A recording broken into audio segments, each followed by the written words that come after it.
با اطلاع مسئولان مؤسسه دولتی نگهداری راههای اتومبیلگرد نوحه شهر نو، امسال در حدود شهرک و جماعت و دهات تعمیر و از نوسازی 185 کیلومتر راه به نقشه گرفته شده است. از این شماره نزدیکی 2 کیلومتر راه که در حدود جماعت‌های دهات پیش بینی گردیده است، با دستگیری مقامات اجرایی حکومت دولتی، مؤسسه دولتی نگهداری راههای اتومبیلگرد و صاحبکاران نوحه شهر نو اسفالت پوش کرده می شود. 13 از 19 کیلومتر راههای جمهوریوی داریم. از همین حاضر طرف دهه قراتاق 5 کیلومتر راه ما تعمیر جاری کرده برآمدیم.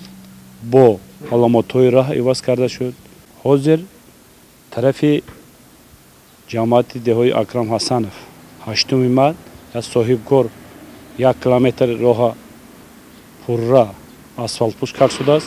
با حاضر راههای محلی ما با اینم 2 کیلومتر راه پوررا تعمیر جاری کرده برآمدیم.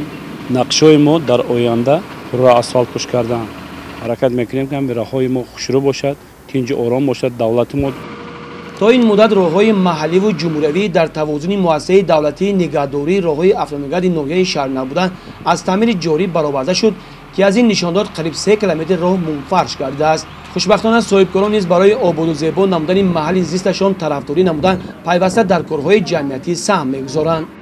امروز صاحبکاران را دستگیری نموده ایستادند، علاوه در همین دهه 8 مارس نامبرده از طریق صاحبکار جبارов ابراهیم امروز کارهای خیلی زیادی را به سامان رسانده ایستادند.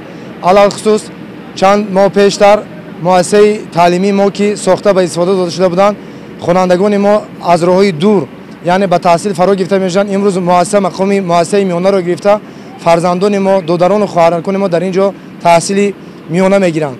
نوبست از این به همه این نگاه نکرده برای کارهای خیر و ثواب با اهل عائله با فرزندان همین شخص صاحبکار جبارов ابراهیم مصلحت نموده 1.5 متر راه را یعنی 1.5 کیلومتر راه را امروز منفرش کرده از نو تعمیرسازی کرده ایستادند که از این مردم محل مردم دهه خیلی خرسند هستند. در تعمیر اکثر قطعه‌های راه‌های محلی ساکنان نیز به طریق حشد در کارهای هموارکنی اشتراکی فعال می‌نمایند. دستجمعانه و یکدیگانه به انجام رساندن کارهای بنیادکاری روز تا روز در نوحه شهر نو بیشتر می‌گردد. به اندیشه آنها سهم گذاشتن در کارهای سازندگی یک گوشه وطن خود شرف و افتخار است.